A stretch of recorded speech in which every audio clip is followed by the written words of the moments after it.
Be ready. Dictation will start in 15 seconds.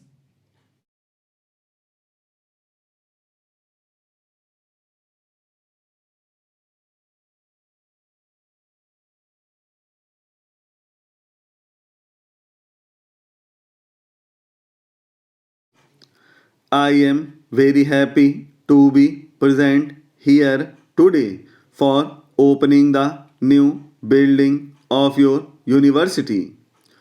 All that you have said about this new university, which is only 6 years old, is commendable in many respects. Although you have not had adequate equipment and the necessary wherewithal in the beginning, these serious shortcomings did not bother you. In right earnest, you started the work.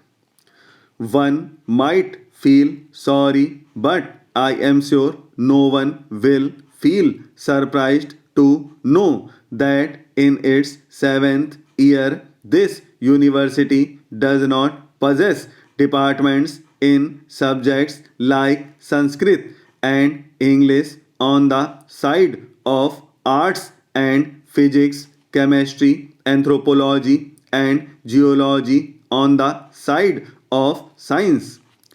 I need not say much about the importance of the Sanskrit language, which, besides having its own vast treasure of knowledge, is verily the mother of the present day Indian languages of the North.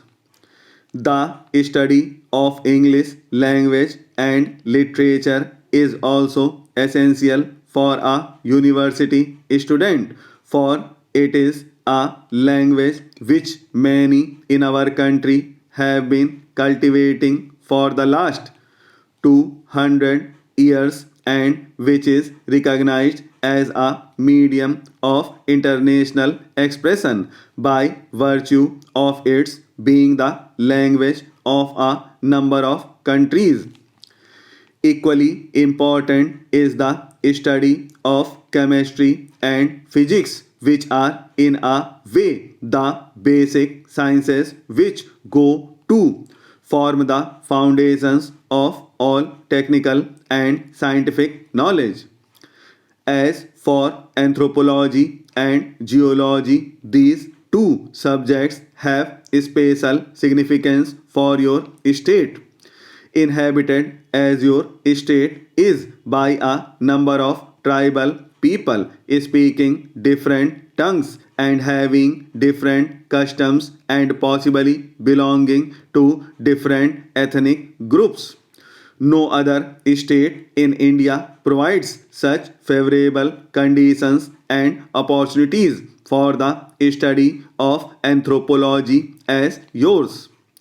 In respect of geology, also, I feel that its study should have special importance for the University of Guwahati for the benefit of not only Assam but the whole country. Assam is so rich in mineral wealth which is yet to be tapped. And so far as the production of oil goes, your state has its virtual monopoly in India. I am glad you have not been discouraged by these shortcomings, but you are endeavoring to create departments in these subjects as early as possible. I have not the least doubt that the government of India will, on their part, do all that is possible to enable you to do so. I must congratulate you on maintaining high academic standards in your university.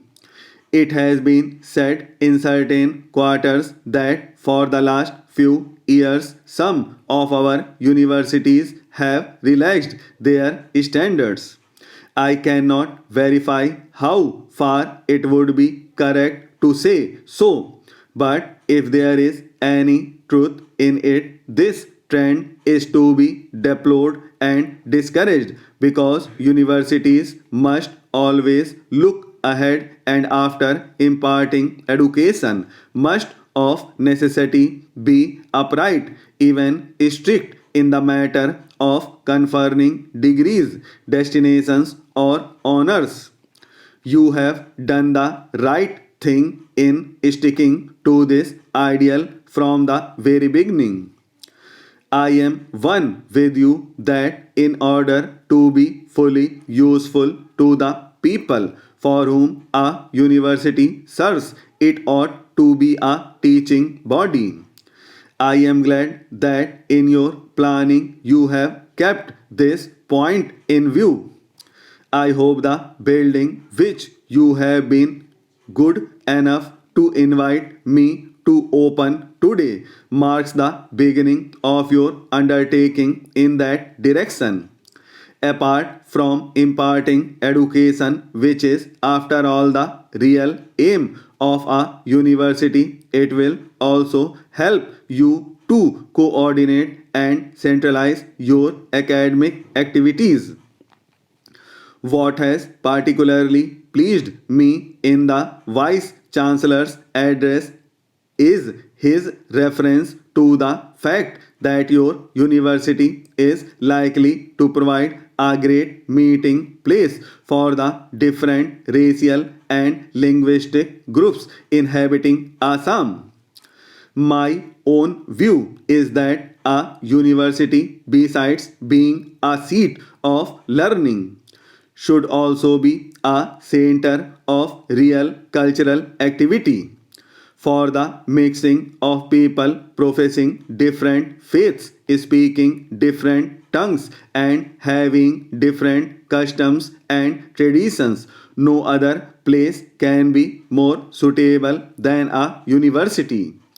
This is because a university is singularly free from any kind of bias and the din and turmoil of politics. It provides an ideal atmosphere for all people to come close together and understand each other. I need hardly point out that you will be rendering a great service not only to your state but to the whole of India if you keep this objective before you. You will have rendered a great service to the nation if by sticking to your resolve you succeed in bringing all these groups together by providing them equal opportunities, thereby promoting mutual understanding and the good of all. I am thankful to the Vice Chancellor for having invited me to open this building and for giving me an opportunity to address you today. I wish your university a bright future and hope it will succeed in tiding over the difficulties and will be counted as one of India's great seats of learning and education. I am always glad to have an opportunity of meeting different sections of people. There is no doubt that the business community has played, is playing, and I hope will continue to play an important role. I think there is absolutely no contradiction at all in the policy as you, Mr. President, have mentioned just now.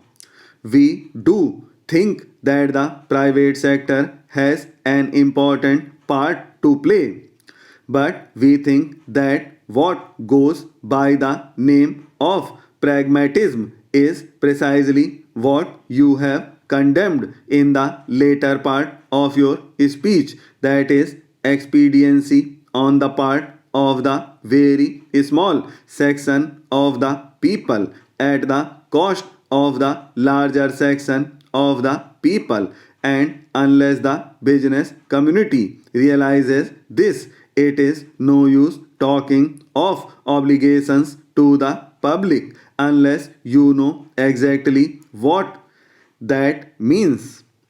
It is no use talking about pragmatism unless you know where in the interest of the country lies. It is no use talking even about desirability of production unless we know production for what.